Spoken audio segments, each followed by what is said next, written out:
Bismillahirrahmanirrahim. Assalamu alaikum. Peace be upon all of you, my dear students. You are mostly welcome to the online class organized by the Honorable Principal of Tungi Pilot School and Girls College. How are you? I hope you are all well by the grace of Almighty Allah. I also pray to Allah so that you may remain safe and well during this pandemic COVID-19. However, I am discussing today about a very important topic. Class 9 and 10, today's topic is question number 5, and this topic is in English first paper, you know. Question number 5, summary writing. Today I am going to discuss about some methods or some stages what you should follow to write summary in your answer script correctly. We all know that in the question paper usually two types of texts or passages are available. The first one is about any incident, story, event or composition, and the second type is any life sketch or biography of a renowned person or renowned figure, you know. Actually, you have to follow some different instructions to write summary. Two different instructions to write summary on two types of passage or texts. At first, I am going to discuss about the first type of passage or text. Okay. Now I am writing about it. Now you can see a table in the whiteboard. In writing your summary based on the passage of any story, incident or event or any composition, you should follow this table. You should follow the instructions given in the table. Here the instructions are highlighted in two columns of the table. What you should do in writing the summary and what you should not do in writing the summary. Okay. First, to go through the passage more than once and try to realize the meaning. What does it mean? It means at first you have to read the passage very carefully and try to realize the meaning, realize the theme of the passage, so that you can write the suitable sentences in your summary. Without reading the passage very carefully, you cannot produce correct lines or correct information. So you must go through the passage carefully. Number 2, to produce 1 or 2 lines against 3 or 6 lines. What does it indicate? It indicates that as the size of the summary will be 1/3 of the main passage. For example, if the passage or text is within 150 words, then the summary, your summary will be within only 50 words. That means 1/3 of the passage. On the other, if the passage is within 210 words, then your summary will be 70 words. However, 5% more or less, 5% plus or minus is okay, no problem. So, if you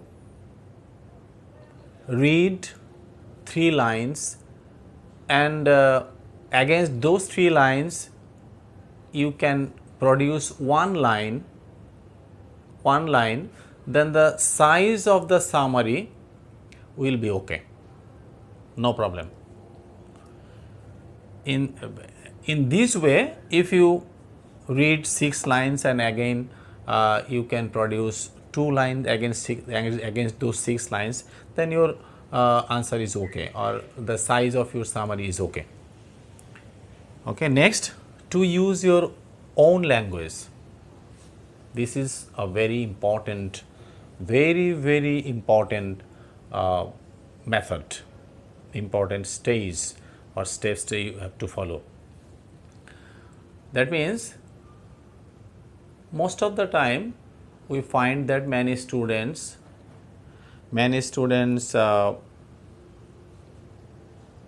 select some lines from the passage and write the sentences accurately, no change.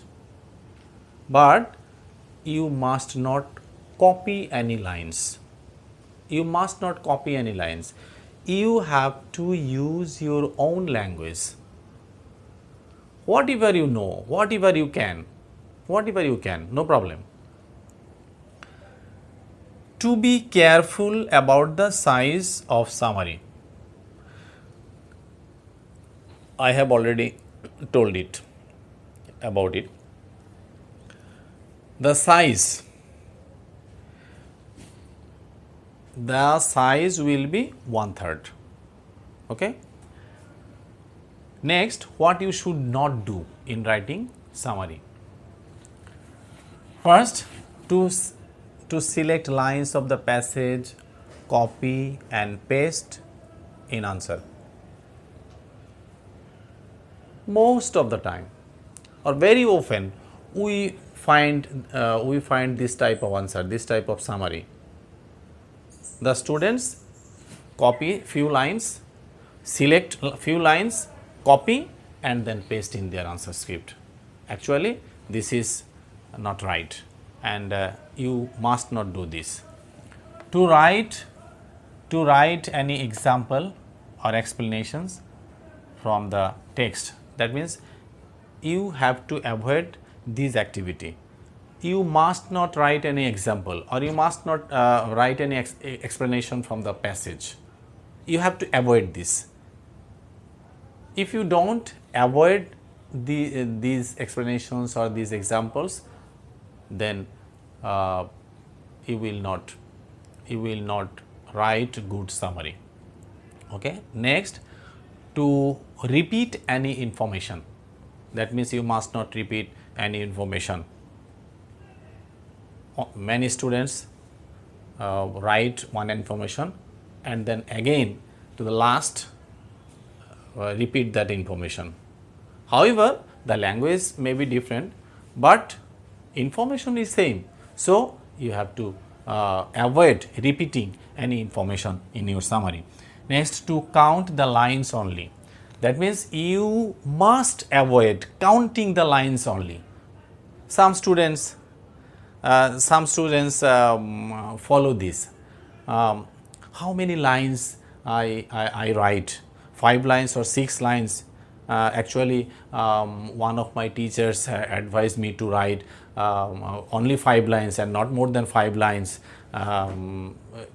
He or she writes 5 lines.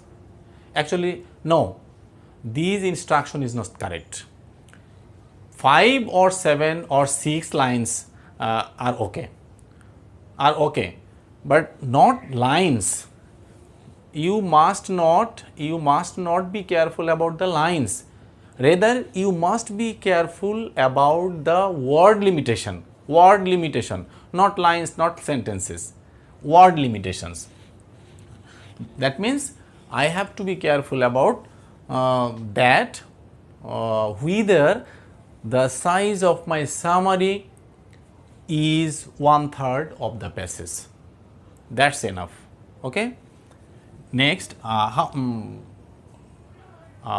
hope that already you have understood about the table, and you have understood about the methods of writing a summary clearly in your answer script. Okay. Next, I will show you how I will write the summary of a passage regarding biography or life sketch. Before that, I'd like to suggest you that you will write down this table in your exercise book, so that you can follow these after my lecture, and it will be benefited certainly. Okay. Now let's see how to write a good summary of biographical passage. Very often we find that in the question paper, biographical passage or passage regarding the life sketch of any person is asked, and you are asked to write a summary on that passage. Such, you must follow some instructions to write a summary regarding this type of passage. The steps you should follow. First, you have to produce one line about his or her identity. That means who he is, where he was born, and when he was born. That means he may be a scientist, he may be a philosopher, he may be a poet, and that is his or her identity. And you have to write his or her identity in the first lines. Next, boyhood or girlhood, if any special.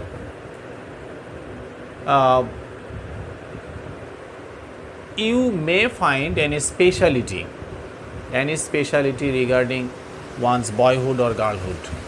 So in that case, you may mention about his childhood or girlhood. Okay. Then education or training. I mean, in the third line, you may write about his education or about his training or about his research. You will find this information in the passage. So, carefully you will write it. However, to write about his or her education, you will try to mention the last degree of that person. As a result, the readers or the examiners can learn about him, about his education clearly, because you know that without completing SSC, HSC or graduation, no person can complete master's degree. So, if you write he or she completed his master's degree in this year from that university, that's enough. You need not mention about SSC or HSC. So, what we learn here, that when you write about his or her education, just you will write only the last degree or training or research, etc. Next, you will mention about his or her career or job or work. So 1, 2, 3, 4. Already 4 or 5 lines. 4 or 5 lines are complete. Next, contribution or invention. In the passage, you will find that the person contributed about anything, or he or she invented something, or he or she invented some machineries, etc., etc. Then you have to put it. Another line is added here. Next, achievements or prizes. That means you will find out what type of prize or what type of awards he got, what she got in his life or her life. You will write down about his reward or prize or achievements. Next, latest information. It may be about the last day of his life, when he was when he died, or when he died, or when did he breathe his last. This may be the last line. Or if he is alive or she is alive, then the present condition you have to mention. In this way, or by following these steps, you may write a summary, a good summary, clearly. I hope that you have understood about this topic. If any questions about it, then you will write in the comment box. I will see it, and in the next class I will try to answer those questions, and practice writing summary, and you may select any lesson from the text and try to write summary. Anyway, I think you have no great problem. Anyway, today that's all for today. I will see you later. Thank you. Maintain hygiene or follow the rules of health and stay safe at home. Thank you very much.